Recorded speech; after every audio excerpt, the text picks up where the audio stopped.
사무엘상은 사무엘, 사울, 다윗 이야기가 이루어지는데 사무엘상이 끝날 때는 이제 사울 왕이 블레셋과 이스라엘의 전쟁 중에 길보아 산이라는 곳에서 전사하는 내용으로 사무엘상이 끝납니다. 그래서 사무엘하가 사울이 죽은 후에로 시작하는 것이고, 사무엘하라는 성경은 사울이 죽은 후에 다윗이 왕이 되어서 통치하는 다윗의 통치에 대한 내용을 기록한 성경이 사무엘하입니다. 제가 정말 좋아하는 성경이 사무엘하 1장 17절에서 27절이에요. 이게 활의 노래라고 나와요. 활의 노래. 요나단의 활에 빗대어서 다윗이 이때 지은 노래인데요. 17절 보시면 이 슬픈 노래로 사울과 그 아들 요나단을 조문하고 조상하면서 유다 족속들에게 명령을 내려서 가르쳐서, 그러니까 사울이 죽었을 때 다윗이 지어서 남쪽 유다 사람들에게 명령하여 가르쳐서 불렀던 노래예요. 이게 활의 노래예요. 활의 노래. 그 노래가 어떻게 시작되냐면, 이스라엘아 내 영광이 산 위에서 죽임을 당하였도다. 길보아 산에서 사울이 죽은 것을 너희의 영광이 죽었다고 그랬어요. 원수가 죽었으니 끝까지 죽을 때까지 하나님의 뜻을 모르고 반역하다가 그렇게 죽임을 당했구나, 이렇게 말하지 않았어요.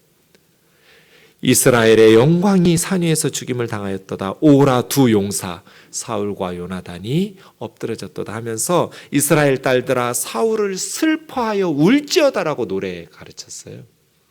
여러분 시간이 없어서 지금 다 못 보니까 집에 가서 한번 사무엘하 1장 17절에서 27절까지 찬찬히 살펴보세요. 문학적으로도 탁월한 시 노래이고요, 내용적으로도 하나님의 백성들은 원수가 죽었을 때 이런 노래 부르는 거구나, 기뻐해야 할 때와 슬퍼해야 될 때를 구분할 줄 알아야죠. 개인적인 이익과 감정을 내세우면 기쁘고 감사할 수도 있었어요, 다윗은. 그런데 다윗은 그렇게 하지 않았어요. 그래서 다윗이 훌륭한 리더예요. 백성들은 그러기가 쉽거든요. 근데 그러는 순간 이스라엘은 분열돼요. 사울 편과 다윗의 편으로 나누어져서 내전이 시작돼야 돼요. 그것은 리더가 아니에요. 자신의 개인적인 이익을 앞세워서 백성들을 이간질시켜 편가르기 해서 자기의 정치적 이득을 취하려는 것은, 그건 리더답지 못하죠. 다윗은 그런 옹졸한 리더가 아니었어요. 그래서 개인의 감정과 이익보다 공동체의 슬픔에 함께 동참하도록, 울며 옷을 찢고 금식하면서 슬퍼하도록, 거기서 멈추지 않고 노래를 만들어서 어린아이에서부터 노인에 이르기까지 명령하여 가르치면서 전임 왕을 깎아내리지 않았어요. 에스겔 18장 23절 같이 읽겠습니다. 시작. 주 여호와의 말씀이니라. 내가 어찌 악인이 죽는 것을 조금인들 기뻐하랴. 그가 돌이켜 그 길에서 떠나 사는 것을 어찌 기뻐하지 아니하겠느냐. 하나님 이런 분이시기 때문이에요. 악인이에요. 그런데 그 악인이 당연히 하나님의 공의로운 심판에 따라 죽은 거예요. 하지만 악인이라 할지라도 그 자기 악 때문에 하나님의 심판을 받아 멸망하고 죽는 것을 하나님은 조금인들 기뻐하랴. 조금도 기쁘지 않다는 거예요. 그 악인이 그 악한 길에서 회개하고 돌이켜 사는 것을 하나님이 기뻐하시죠. 여러분의 마음을 아프게 한 사람들, 여러분을 괴롭힌 사람들, 정말 망했으면 좋겠는 사람들, 왜 하나님 저 사람을 심판하지 않으실까? 그러한 사람들이라 할지라도 하나님은 그 악인이 죽는 것을 조금도 기뻐하지 않으신다. 그 악한 길에서 돌이켜 회개하고 사는 것을 하나님이 원하시고 기뻐하시기 때문에, 그래서 되게 착한 사람들은 빨리 천국에 가지만 못된 짓 하는 악한 사람들은 장수하잖아요. 회개하라고. 하나님이 악인들이 망하는 거 원치 않으니까. 여러분을 힘들게 했던 사람들, 괴롭혔던 악인들, 우리가 어떤 마음을 가지고 살아야 하나님의 자녀다워요? 그래, 너 계속 그렇게 살다가 지옥에나 가라, 이게 아니고 악한 길에서 돌이켜 회개하고 새 사람 되어서 하나님의 복을 누리면서 너희 후손들에게 복이 되는 조상 되면서 그러한 가정 이루면서 살도록 기도해야죠. 이러기가 쉬워요? 어려워요? 어렵죠. 그래서 어떻게 해야 돼요? 우리의 옹졸한 마음, 속 좁은 마음을 찢어서 넓혀야 돼요. 그래서 가끔 우리 마음에서 피가 나야 돼요. 우린 속이 좁잖아요. 하나님의 마음은 너무나 크고 넓으시거든요. 그래서 하나님의 마음을 닮아가기 위해서 때로는 우리가 옹졸한 속을 넓히기 위해서 피가 나야 돼요. 아파야 돼요. 그렇지 않으면 나 자신의 본성대로 신앙생활하고 내 생각대로 내 감정대로 그렇게 하나님을 섬기려고 하면 힘들어요. 말씀대로 살 수가 없어요. 우리가 믿는 하나님은 너무나 자비로우신 분이거든요. 그래서 원수가 죽었을 때 하나님의 공의로운 심판이라고 기뻐하며 감사하지 말라는 거예요. 다윗처럼 사울이 죽었을 때 옷을 찢으면서 슬퍼하며 울되 진심으로 금식하면서 울고 여호와의 백성이 죽었고 이스라엘의 족속이 죽었음으로 인해서 슬퍼하는 것. 그 모습을 보면서 백성들이 배우는 거잖아요. 자기 친구 요나단이 죽었음에도 불구하고 자기 나라 백성 이스라엘 족속이 죽었음에도 불구하고 다윗이 기뻐하면서 이스라엘에 돌아왔다면 백성들이 그러한 다윗을 보고 무슨 생각하겠어요? 옹졸한 리더였구나 라고 비난하지 않겠어요? 다윗은 이스라엘로 돌아왔지만 이스라엘의 왕이 아니었어요. 어떻게 해야 될까요? 하나님께서 이미 사무엘 선지자를 통해서 왕이라고 허락하셨잖아요. 기름 부으셨어요. 통일 이스라엘을 이끄는 왕이 되려면 전쟁을 치르면 돼요. 그런데 다윗은 기다려요. 언제까지 기다리냐면 북쪽의 리더들, 장로들이 헤브론으로 찾아와서 이제 우리 하나 되자고 말할 때까지 7년 6개월을 기다려요. 그렇지 않으면 우리 형제들을 죽여야 하잖아요. 전쟁해야 돼요. 무력 통일을 해야 돼요. 그것이 하나님께서 기뻐하시는 게 아니고 통일되어서 내가 빨리 이스라엘 전체를 다스리는 왕이 되는 게 중요한 게 아니라 왕이 된 후에, 통일된 후에 우리나라가 화목한 게 중요한 거잖아요. 사울의 편과 다윗의 편으로 편가르기 해가지고 계속해서 전쟁을 치러버리면 그 이후에 자손 대대로 한 나라 안에서 분열이 생길 거잖아요. 그래서 다윗은 기다려요. 이 다윗의 기다림, 7년 6개월의 기다림이 다윗을 평화적인 통일을 이루는 그러한 왕으로 만들어지게 됩니다. 군사령관 아브넬이 5년쯤 지나서 이스보셋이라는 아들을 요단강 건너 야복강가 근처에 있는 마하나임이라는 도시에서 왕으로 세웁니다. 말씀드린 것처럼 5년 정도는 군정체제로 왕 없이 지내다가 마지막 7년 6개월 중에 2년여 동안을 이스보셋 사울의 아들을 왕으로 세우는데, 그러니까 남쪽 유다에서는 헤브론에서는 다윗이 왕이고 북쪽에서는 온 이스라엘의 왕으로 이스보셋이 마하나임에서 통치되고 있는 거예요. 이렇게 2년 동안 진행된 것이죠. 10절에 보시면 40세에 2년 동안, 그리고 나서 전체 다윗이, 그럼 어떻게 40살인데 2년 만에 이스보셋은 왕권이 끝나고 다윗이 전체 통일왕국의 왕이 되었을까? 5장 4절 5절 보시죠. 다윗이 왕이 되었을 때 30살이었고요. 그러니까 한 15년 동안 도망 다녔구나라고 추측하는 거예요. 다윗이 골리앗을 쓰러뜨렸을 때 20살이 안 넘었거든요. 20살이 넘어야 전쟁에 참여할 수 있는데 다윗은 전쟁에 군인으로 참여해서 가서 골리앗 쓰러뜨린 게 아니라 형들이 전쟁터에 나간 걸 아버지 음식을 싸들고 심부름 가면서 골리앗 쓰러뜨린 거거든요. 그러니까 골리앗 쓰러뜨렸을 때 다윗은 20살 안 된 거예요. 10대 초중반이에요. 그 다음에 골리앗을 쓰러뜨리고 다윗이 백성들의 신임을 얻고 인기를 얻으니까 사울이 시기 질투해가지고 다윗을 죽이려고 쫓아다닌 거잖아요. 그러면서 30살에 이제 사울 왕이 죽었으니까요. 30살에 왕이 되었어도 7년 6개월은 헤브론에서 남쪽 유다 사람들만을 통치했고요. 이스라엘 전체 12지파를 통치한 건 37, 38 되었을 때 7년 6개월이 지난 후에 비로소 왕이 되어서 33년간 통일 이스라엘의 왕으로 다스린 것이죠. 하나님의 시간까지 7년 6개월을 기다렸어요. 하나님이 약속하셨어도 하나님의 시간이 될 때까지 기다려야 돼요. 하나님의 방법대로 기다리지 못하고 인간적이고 세상적인 방법을 사용하면 문제가 발생해요. 아브라함과 사라에게 하나님께서 하늘의 별과 같은 자손을 주시겠다고 약속하셨어요. 근데 아브라함과 사라가 기다리지 못했어요. 그래서 이집트 여인 하갈이라는 여인을 통해서 시바지에서 이스마엘이 났어요. 그래서 지금까지 이스마엘의 후손과 이삭의 후손이 전쟁을 해요. 중동에서. 아브라함 잘못이에요. 하나님이 주시마 약속하셨는데 하나님의 시간까지 기다리지 못하고 세상적인 시바지를 통해서 후손을 이으려고 하나님이 약속하신 것들을 세상적이고 인간적인 방법으로 성취하려고 하니까 문제가 발생하잖아요. 다윗, 얼마든지 하나님께서 말씀하셨으니 북쪽에 이스보셋을 제거하고 다윗의 군대가 훨씬 강력했거든요. 그럼에도 불구하고 다윗은 기다리고 또 기다리고 또 기다려요. 하나님의 시간까지. 그게 7년 6개월이에요. 그 기간 동안 그냥 시간만 보낸 거 아니죠?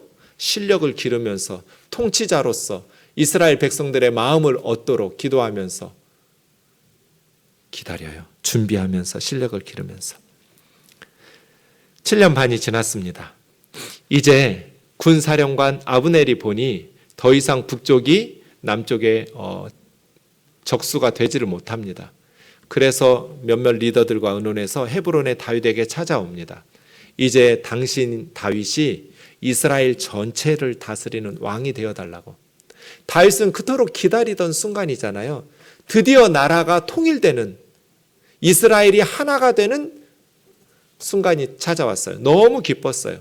잔치를 배설하고 그 북쪽에서 내려온 군사령관 아브넬을 대접하면서 돌려보냈어요.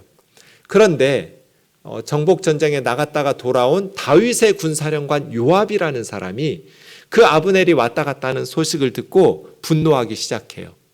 왜냐하면 요압에게는 두 가지 문제가 있었는데, 하나는 아브넬의 군대와 요압의 군대가 전쟁을 할 때 요압에게는 두 동생이 있었어요. 아비새와 아사헬이라는.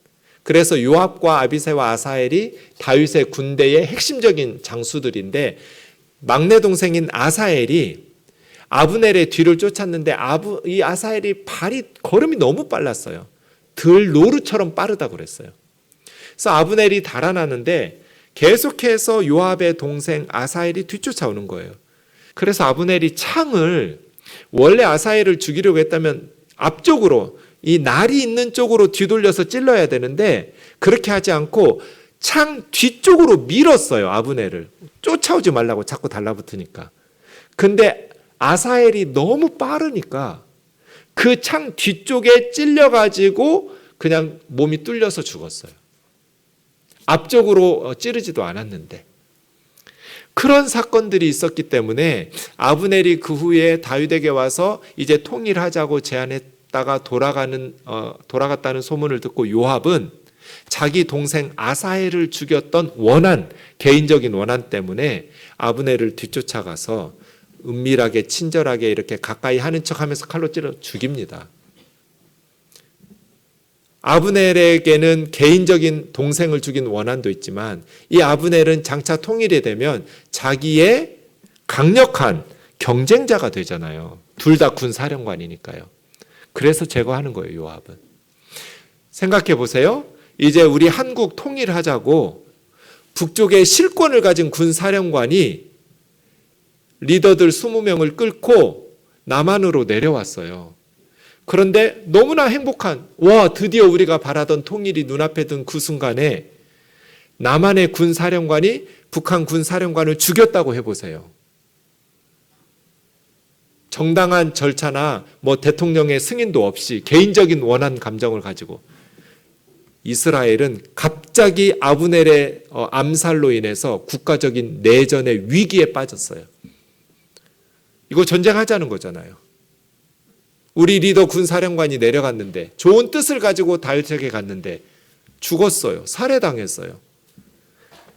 요압은 자기 개인적인 감정과 이익 때문에, 개인적인 원한과 유력한 경쟁자를 제거하겠다는 개인적인 정치적 야망 때문에 국가 전체를 내전으로 위기로 몰아넣었어요. 그때 다윗이 듣고 크게 슬퍼하면서 이 요압을 책망하고 정죄하는 장면들이 나오면서 다행히 북쪽 사람들이 다윗 왕이 이렇게 모의해가지고 요압시켜서 우리 군사령관 죽인 게 아니구나 라는 것을 알면서 이제 돌아오게 됩니다. 브에롯 사람들, 그런데 이제 그렇게 아브넬이 죽은 후에 4장 1절에 보면 이스보셋이 충격을 받습니다. 아브넬이 죽었어? 일단은 자기 몰래 내려가서 반역이죠. 쿠데타를 일으켜서 다윗에게 항복했다라는 소식도 놀랍거니와 내려갔는데 살해당했다라는 소식도 놀라워서 아브넬 의지하고 왕을 하고 있던 이스보셋은 손에 맥이 풀려버렸어요. 그리고 들었던 모든 이스라엘 백성들이 함께 놀라면서 아브넬이 죽임을 당한 것 때문에 충격을 받습니다. 아브넬 밑에 군 지휘관 형제들 바하나와 레갑이라는 두 군 지휘관이 있었는데 그들이 아브넬이 죽은 후에 이제 이스보셋을 살해합니다. 그래서 40살 젊은 나이에 왕이 되어서 이스보셋은 2년 만에 이 레갑과 바하나라는 자기 군대 지휘관들에 의해서 암살당하면서 통일이 되는 거거든요. 그렇게 도망하였고 4절에 보면 사울의 아들 요나단에게는 무비보셋이라는 아들이 있었는데 아버지와 할아버지가 전사했다는 소식을 들었을 때 유모가 데리고 도망갔을 때 그때 떨어뜨려 가지고 다리를 저는 무비보셋, 이스보셋, 무비보셋 똑같이 보셋이죠. 보셋은 수치라는 뜻인데 여기서 이제 아버지들의 신앙이 드러나죠. 이스보셋의 아버지 사울의 신앙은 수치의 아들 바알, 우상의 사람 그런 뜻이지만 요나단, 이 무비보셋의 아버지 요나단의 신앙은 무비보셋, 무비는 허물다, 무너뜨리다예요. 그러니까 우상, 수치스러운 바알을 무너뜨리는 아들, 정반대의 뜻이죠. 이스보셋과 무비보셋은 바알과 수치스러운 우상들을 허무는 자, 무너뜨리는 자, 그러한 아들이 되라고 요나단은 자기 아들 이름을 무비보셋 이렇게 이름을 지어준 것이겠죠. 레갑과 바하나는 이스보셋이 낮잠을 자고 있을 때 왕궁에 들어가서 그를 죽입니다. 밀을 가지고 온 것, 굴량밀을 가지고 온 것처럼 꾸며가지고 배를 찌르고 도망했는데 6절에 이스보셋 집에 가서 배를 찌르고 도망한 것을 좀 더 자세히 풀어서 7절로 말한 거거든요. 같은 내용을 표현을 좀 더 풀어서 다르게 해서 한 번 더 써준 거예요. 집에 들어가 보니까 침실 침상에서 낮잠 자고 누워 있었던 거예요. 그래서 쳐 죽이고 목을 베어서 머리를 가지고 도망 나와서 밤새도록 다윗에게로 온 거죠. 자신들의 왕을 죽이고 그 머리를 가지고 다윗에게 오면 다윗이 자기에게 이제 부귀영화를 보장하면서 훈장을 줄 줄로 생각한 것이죠.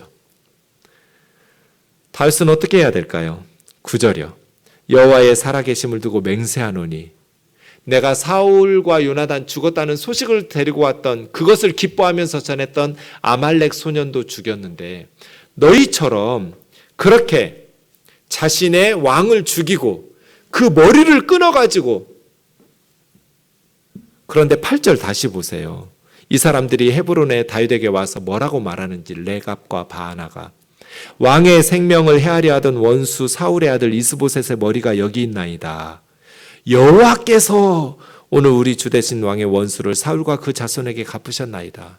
자기들이 죽여놓고 자기 주군을 하나님의 이름을 갖다 써먹고 있어요. 하나님의 일은 하나님의 방식으로 적절한 하나님의 방식으로 이루지 이런 식으로 죽이고 살해하고 그럴 거였으면 다윗이 벌써 했죠. 이렇게 통일왕국의 왕이 되려고 했다면 7년 6개월 기다릴 필요도 없었어요. 그렇게 자신들이 이제는 다윗의 편에 붙어서 뭔가 권력의 핵심 역할을 기득권을 누리고 싶으니까 그렇게 다윗에게 이쁨 받으려면 이스보셋 머리쯤은 가지고 가야지 해가지고 자기 죽은의 왕의 머리를 잘라가지고 다윗에게 가져오면서 여호와께서 이렇게 하나님의 이름을 갖다 붙여도 되냔 말이에요. 그래서 다윗은 이 두 사람을 악인의 의인의 집 침상에서 죽인 것을 어떻게 처벌하지 않겠느냐.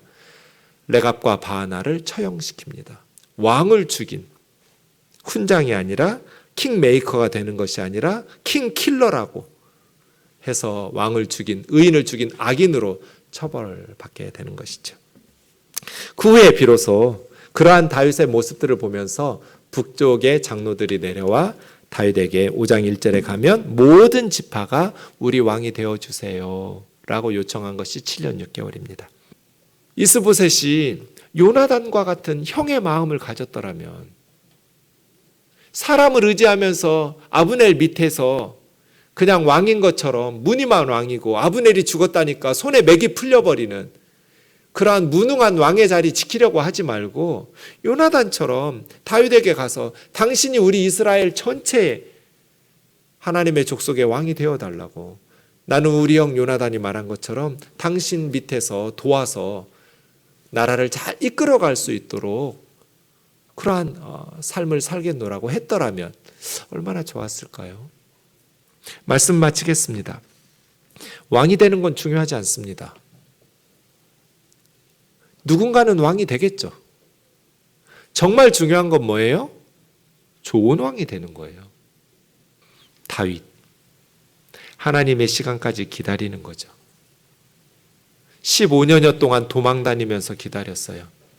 그리고 먼저 하나님께서 헤브론에서 작은 지역 사람들 다스려 보라고 7년 6개월을 다시 준비시키셨어요.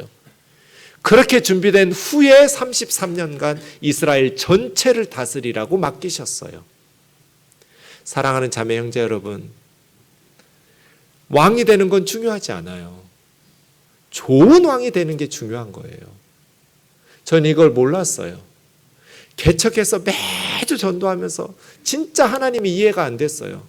매주 나가서 전도하면 1년에 한 명은 보내줘야 하잖아요, 새 가족을. 어떻게 매주 전도하는데 1년에 한 사람도 안 보내줄 수가 있어요?